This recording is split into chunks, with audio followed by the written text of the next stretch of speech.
Hi, I'm C.C. Péan, and this is Reclaiming Your Health.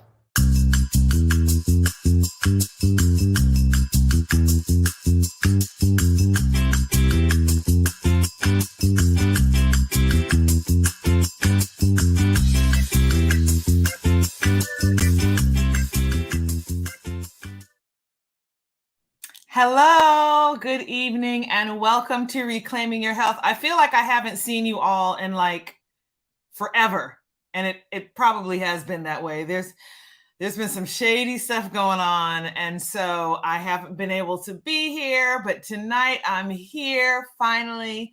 Thank you for joining me, and I think that this one is going to be well worth your wait. Tonight, I wanted to talk to you about tips and tricks. So I was thinking the other day, what kind of information can I share with my followers that will help them as they navigate a new lifestyle? And so, when I decided to go plant-based, to eat healthily plant-based, you have to plan. You can fall into the same trap that many of us fall into when we're not plant-based. When we see things and we grab things, right? So you go to the store and you'll grab some potato chips because potato chips are vegan. Or you'll grab some French fries, and you're not really programmed to grab that small bag of nuts or to grab that piece of fruit. So I started to think about the things that you need to have at hand as you take on this new lifestyle. How can you best outfit your kitchen? What types of things you need to have in your pantry to make that transition smooth? Another reason I wanted to talk on these things is because I have noticed in the past few years, especially during COVID, our shelves in the grocery stores are nowhere near as full as they used to be, right? So you don't have things as readily available as you did in the past. So one of the things that I have started doing is I have started kind of stocking up on bulk items, on non-perishable products, so that at any given time I have these things. And what happens with a lot of us, honestly, is there's certain things that we like to eat, and we tend to eat those things over and over and over again, right? So I'm sure there are some non-perishable items that you can say, this is the type of thing that I can really buy a lot of. And if I store it correctly, I can have it for a long time. So I'm going to speak to you about those things, but I'm also going to speak to you about appliances you should have and just little things that you should have in your kitchen as, again, you enter into and you continue into this plant-based lifestyle. One of the great things about cooking for yourself and preparing for yourself and for your family is that when you do that, you know exactly what your family is taking in, right? And I have even noticed recently, as much as I read labels on items, there are so many things that are out there that you give the benefit of the doubt to just because they're vegan or plant-based. But that doesn't mean that these items are good for you. They're not made, in the optimal way. And these are things that if you take the time, you honestly can make them yourself. And so let's go into a few of those things. One of the number one things that I tell people to keep are nut milk bags. That may seem self-explanatory, but nut milk bags are the bags that you use when you are making your own nut milk.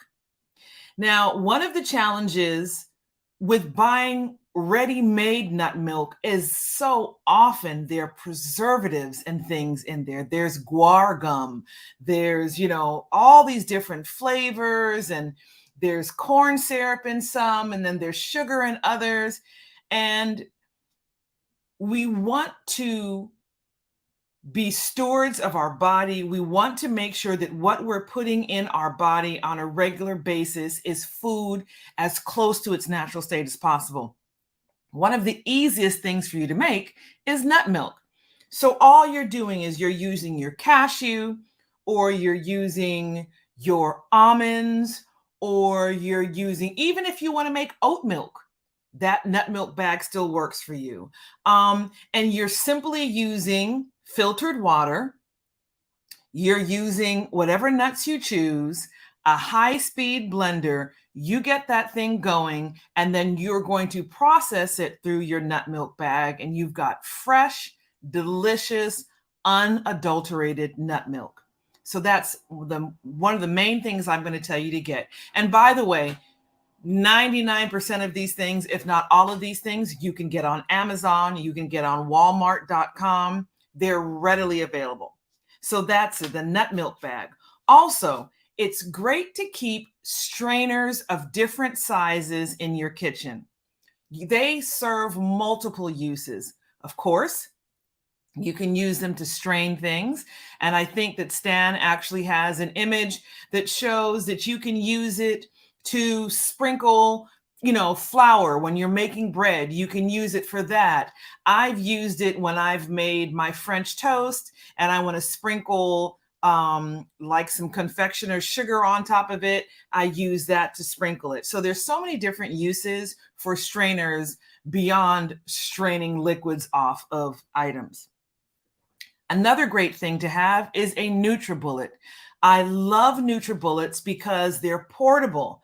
I've gone away for months at a time, and I can take my NutriBullet and it takes the place of my Vitamix. It takes the place of a Ninja.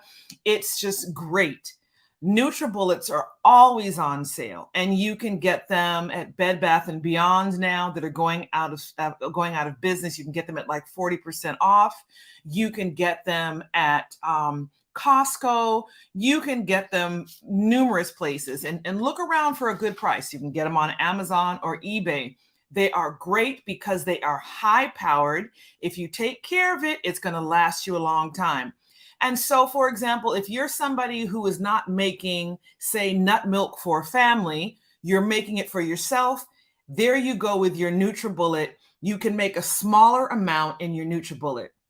If you're making cashew cheese, you don't have to use the big Vitamix blender and carafe. You can use that NutriBullet. They've got great power. They pulverize, they make things smooth, and they're a great way it's a great appliance to have.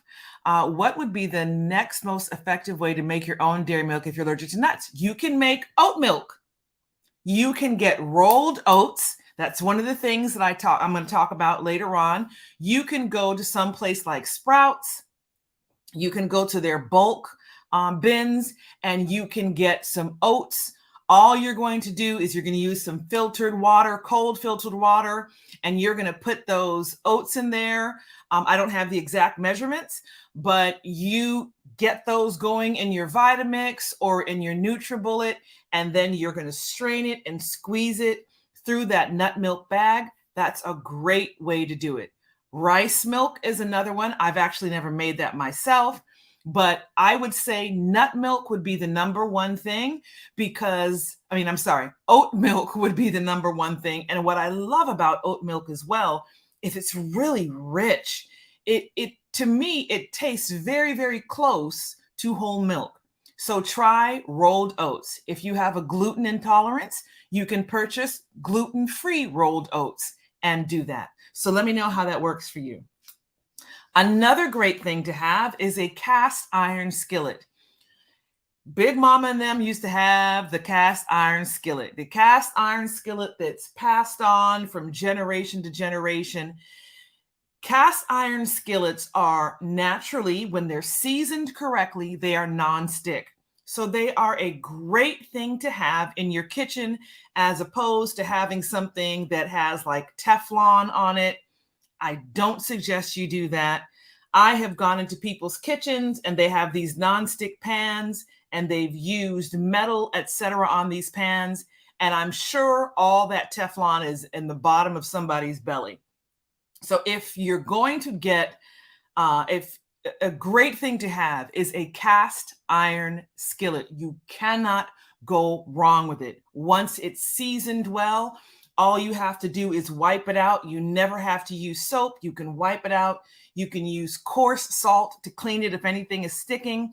It is a great item to have in your kitchen. It gets a beautiful sear on mushrooms when you're fixing mushrooms, a beautiful sear on all kinds of vegetables. You can put it in the oven. You can take it out of the oven. You can bake in it. You can fry in it. You can sear in it.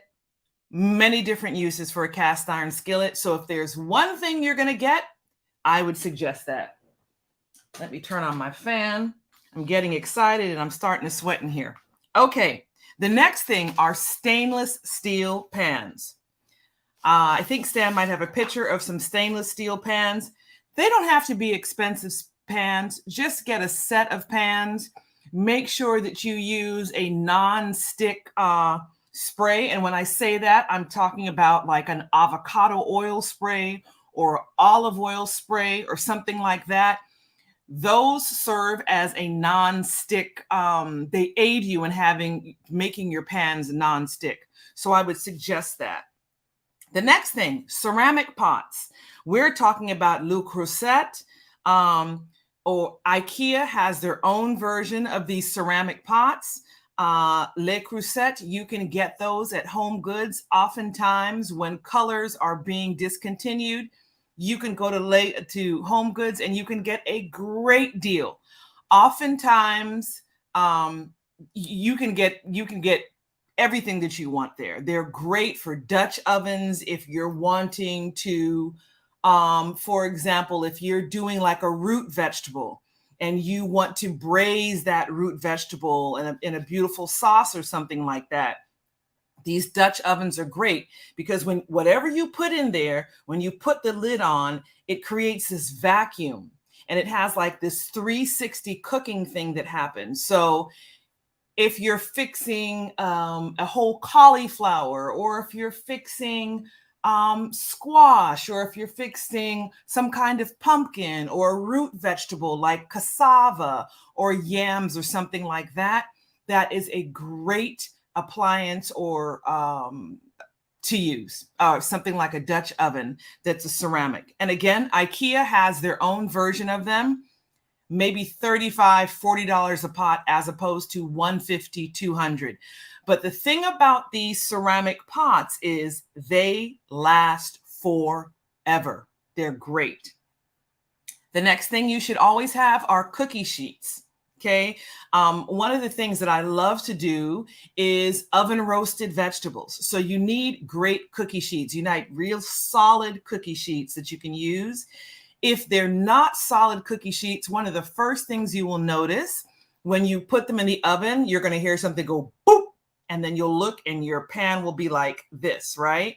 So make sure you get really good, solid cookie sheets. Oftentimes, I go to like restaurant suppliers and I buy them and they last a really good time. I make sure that when I am oven roasting my veggies, I have like parchment paper on there, or I have aluminum foil or something like that. I'll spray it down. I put those veggies on there, a nice solid pan. They'll roast evenly and beautifully. So a great cookie sheet is something that you want to have in your stable. Cooling racks, those are also great. I think, Stan, you may have a picture of a cooling rack. It looks kind of like a grid. These are great because, you know, those times when you fry something and you want it to stay nice and crispy, you don't want to put it flat onto a paper towel because it's going to get soggy. You don't want to leave it in the pan. Once you've fried that thing to its beautiful crispiness, you want to put it on a cooling rack because it's going to allow that crispness to be maintained. Okay. So that's a cooling rack. The next thing, glass containers with lids. Okay. Glass containers are very important. I do not suggest that you use a microwave, but if you do use a microwave, please be sure to microwave in glass. Do not ever microwave in plastic because that plastic There are chemicals that will leach out of that plastic, and whatever you're cooking, it's in there and you will consume it. So I even tell people, if you're going to store something in plastic, make sure you have cooled it completely before you even put it in that container. Then you can close it and put it in your refrigerator. I keep things like quart containers, and in different sizes. They'll have like an 8 ounce, a 16, and a 32. And I store things in them. If I have extra sauce, I'll put it in there. I have my grease marker and I'll write what it is and I'll put it in my freezer. But I never, ever put these plastic containers in the microwave or anything like that, because you want to be careful when you're dealing with plastic that you're not heating it and allowing these chemicals and things to get into your food, which is going to get into your system. Air fryers are great. Air fryers are great because they're fast. They're great because they give you that crispiness without having to use extra fat. Okay, there's our air fryer there. I think that these are one of like the best inventions in this century, our air fryers. They're inexpensive. You can get them at different price points, but that's a great thing to have. If you want to, for example, have French fries, but you don't want to fry them in fat, put them in that air fryer. It comes out beautifully. There's so many different things that you can do in your air fryer. That is definitely something to add to your stable. Of course, measuring cups, measuring spoons you need to have them, especially if you're baking. I always say that when you're cooking, you can kind of play around with things, but when you're baking, you tend to have to be more precise. And so make sure you have your measuring spoons and your measuring cups. A mandolin, not only a mandolin, but a mandolin with a glove. I love mandolins because they cut everything evenly, so everything is going to cook evenly. And then it's going to have a beautiful dish at the end as well. But please, please, please be sure to get a glove. You can see at the bottom here the images. I mean, it's great. I love a mandolin. And not only does it make things cut things evenly, not only is it beautiful, you'll get through things in no time. That sharp blade and the pressure that you're putting on it, you'll get through. It's going to make your prep time, it's going to cut it in half. A great cutting knife. Something that I do, I learned this actually from a client of mine. Whenever I have a new gig, I go on Amazon and I buy a professional knife. It's usually around $30 to $45, and I'll use it for the entirety of that gig, and then I'll retire it at the end. I do not believe in buying super expensive knives because I just don't. I don't have a need to do that. I don't buy super expensive knives. If I'll buy one really good cutting knife, I will buy one really good paring knife. So if I'm cutting something like a potato, if I'm not using a vegetable peeler, I'll do something like that. So that might be something that you want to take in mind, not buying a whole set of all these knives. I feel like you really need basically 3 knives. You need a chef's knife. You need a serrated knife for cutting tomatoes, for cutting bread and things like that, and a paring knife. Those 3 are great things to have in your kitchen. Okay, so now we're going to go away from the appliances and utensils and things like that. And I'm going to talk about the things that I think you need to keep that are non-perishable, that it's great to have in your pantry, because at any given moment, any of these items can be used individually or in conjunction with another, and you can have a delicious plant-based meal. So let's start with grains. Quinoa. You cannot go wrong with quinoa. Quinoa is wonderful. Quinoa can be used in patties. If you're trying to make some kind of patty, quinoa can be used as a porridge for breakfast. Quinoa can be used as a grain on its own. One of the things that I've been cooking a lot of lately is quinoa and peas as opposed to rice and peas. Takes a little longer to put it together. It takes a little longer to cook, but it's delicious. And I don't have to worry about the empty carbs that are typically in the white rice that I would use to make my rice and peas. Okay. Farro is something great. I love farro. I love the nuttiness of it. It reminds me a lot of barley. It's really a substantive grain. And so it's great if you're making, Stan just had a picture of lentils. If you're making like a lentil stew, that's a great thing to put like a cup in there to really, substantiate your meal. It's a great grain to put in a salad. Say if you're chopping up some tomatoes and some cucumber, you have some fresh herbs in there, you throw in some cooked farro, and you squeeze some lemon juice over there and a little bit of salt, you've got a beautiful dish. So that's why I love farro. So we talked about quinoa, we've talked about farro. Brown rice is a great thing to have. There's long grain, there's short grain brown rice, but they're both great to have. Rolled oats, I talked about that earlier. Rolled oats are great again for porridge. They're great if you're making some kind of patty. You can use that to kind of fortify it and give it some heft. You can use it to make oat milk. A lot of things you can use oats for. The seeds that you should always keep: hemp seed, chia seeds, and flax seeds. Flax and chia seeds play the role of, they help to combine things. They take the place of egg, right?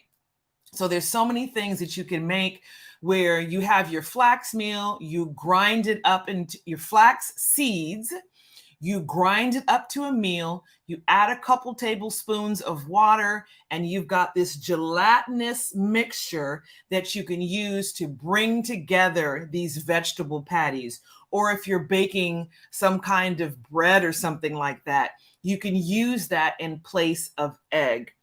And hemp seed is I just love hemp seed. I love to put it on my yogurt in the morning. I love to put it on smoothies. It's just a really good nutrient dense way to get more nutrition into your body. And here's what I'm going to tell you really about a lot of these, the grains, the seeds, nuts, and things like that. What I would suggest you do is that you store them in your freezer. If you're going to use them, if you know you're going to use them right away, yes, it's okay to put them in your refrigerator. But long-term perishable goods, I would suggest that you package these, you label them, and you find a place in your freezer to store these. I had to learn this the hard way because I went out and I bought all of my non-perishables, and I had these containers that I thought were vacuum sealed. And one day I went to pour something out and I saw these little bitty bugs. So they figured out how to get into my pantry. But if I had put those in the freezer or the refrigerator, it would have been a different thing. So I'm going to encourage you, when you buy things like flax seeds, chia seeds, hemp seeds, if you don't store them in your refrigerator, store them in your freezer. It's always great. The nuts that I think you should always have on hand if you don't have a nut allergy are cashews, walnuts, and pecans. These cashews can be used in my husband's culture. Cashews are actually stewed with like tomato sauce and onions. It's delicious. Cashews can also be used for cashew cheese. Cashews can be roasted in an oven, and you can make a beautiful quinoa fried rice and drop some pineapple in there and do some cashews on top of that. So it's great to keep these nuts.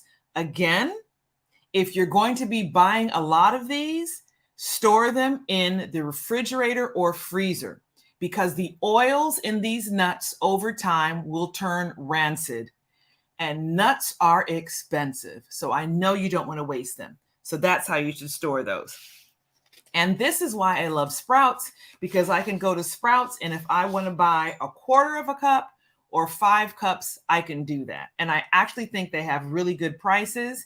Another way to get really good prices on these non-perishable seeds and nuts are big box stores like Costco and Sam's.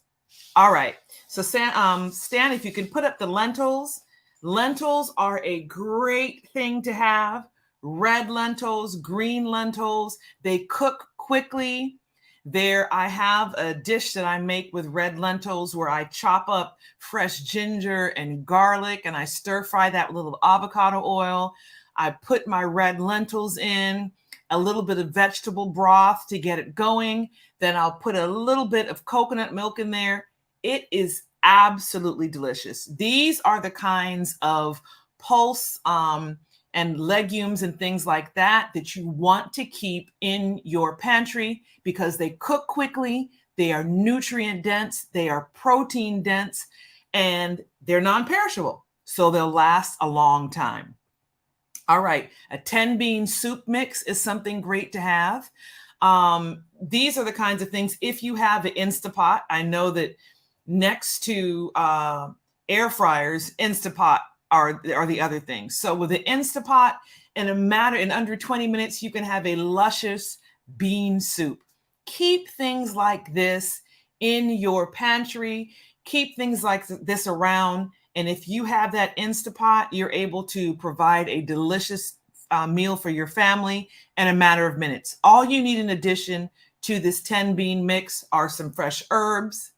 I suggest that you keep those as well in your refrigerator, things like thyme and rosemary and sage. You just need some celery, some onions and garlic. Boom, it's done. If you want to, then you can add a cup or so of that farro to this and make it even better. All right, so we've talked about our lentils, we've talked about our bean soup mix. Nutritional yeast is a great thing to have. In the vegans world, it adds a cheesy flavor to things, but look at this as well. It is a good protein source. It offers fiber. It's low in fat. It's low in carbs. It's low in calories, but it gives that B12, which is something that plant-based diets miss because B12 typically comes from meat products. And so if you're not eating meat products, you don't get it. So nutritional yeast is something great to have. And I would definitely suggest that you package this well and you keep it in your freezer. All right. So let's talk about vegetable broth is also good to have. I buy cartons of vegetable broth. There you go. There is also one that's kind of like it's very concentrated and you can just take out a little bit. I store it in my refrigerator. But this vegetable broth is great as well. And I would always suggest that you look for low sodium. This is something that's going to keep for a while. So get about 6 to 8 of these and just keep them in your cabinet. You never know when you're going to use them. Not only for things like soup, but they're great to add flavor when you cook things like grains. Sometimes when I fix my quinoa, I will use vegetable broth to cook my quinoa and I'll throw some herbs in there. So I've got this beautiful flavor coming with my grains. All right, oils. You want to keep oils. So I would suggest a coconut oil. I would suggest avocado oil because it has a high point you can fry with it. It tends to be a little expensive, but when you buy it in larger amounts like that from a place like Costco, you can get a really good price. Extra virgin olive oil is incredibly good for salad dressings and things like that. And I mentioned earlier also to get spray versions of these. I go to Costco and I get my spray versions of those things. All right, time is wrapping up, so let me get going. Coconut milk is also something that I love to keep on hand if I'm trying to take the place of a heavy cream or something like that, or a half and half. Coconut milk is great, but please be sure to check the back of your can because nowadays you will go and buy a can of coconut milk and it will be water, guar gum, and coconut flavor. Goya is one of the few that actually still does pure coconut milk. Okay, Or you can go old school like my mom did, and you can grate that coconut and you can squeeze the milk out. All right. Tamari, it's great to keep. A low sodium tamari is great to keep. That is gluten free. So that's your soy sauce flavored item that you can keep in your pantry. If you have a gluten intolerance, in addition, you can use liquid aminos. Rice vinegar is something great to use to keep. Tofu, I always keep tofu. I always have 2 containers of extra firm tofu so I can make a scramble or I can make an egg salad with it. I also keep silken tofu in my refrigerator because that's great for making all kinds of sauces and custards. I use that to make my French toast custard. It's great to have cheese sauce. It's a great base. You use your nutritional yeast, some of that organic tofu, you'll get a really delicious sauce. All right, the perishables that I would suggest that you keep are thyme, rosemary, sage. Sweet potatoes are something great to keep. Garlic, onion, celery. Tomato paste is great to have. Tomato sauce is great to have. And my last little tip for you all, mushrooms are called the vegan's meat. Virtually every type of mushroom, you can go to Amazon.com, you can buy a kit, and you can grow mushrooms right on your kitchen counter. It's much more reasonable. They do not take long to make, and you can try out all these different types of mushrooms at your convenience. Amazon.com, you can get shiitake mushroom kit, an oyster mushroom kit, a lion's mane mushroom kit, chicken of the woods. Not only are mushrooms delicious, but lion's mane in particular is great for brain health. So these are items that you want to keep, you want to have around to make these delicious plant-based meals. So those are the items that I suggest. Yeah. We are out of time. I didn't know this was going to take this long. What I will do is I'm going to type this up and I'm going to share this on my page and other pages as well.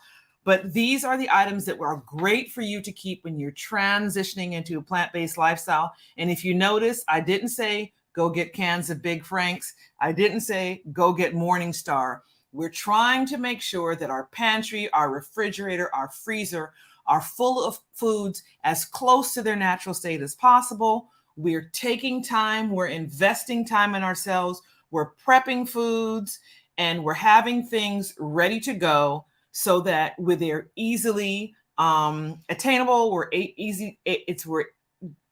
able to get them easily and make these delicious meals. They're going to be great for our body as opposed to grabbing junk and things like that, which many of us are used to doing. So thank you for joining me this week. I might come back to a few of these things because I feel like I was rushing, but tips and tricks, plant-based. Make sure that you get your nut milk bag, get a great blender, get a good knife. It doesn't have to be super expensive. Keep your grains, try out these different grains. Go to Sprouts. They've got these bulk bins so you can try out something without a big commitment. If you love it, you can buy more. If you don't, you're done with it. Keep items that have oils and things like that in the freezer. Keep your flours in the freezer to keep the oils from going rancid and to keep bugs from going into your flours. And that's it. Thanks for joining me. We'll see you next week. Bye-bye.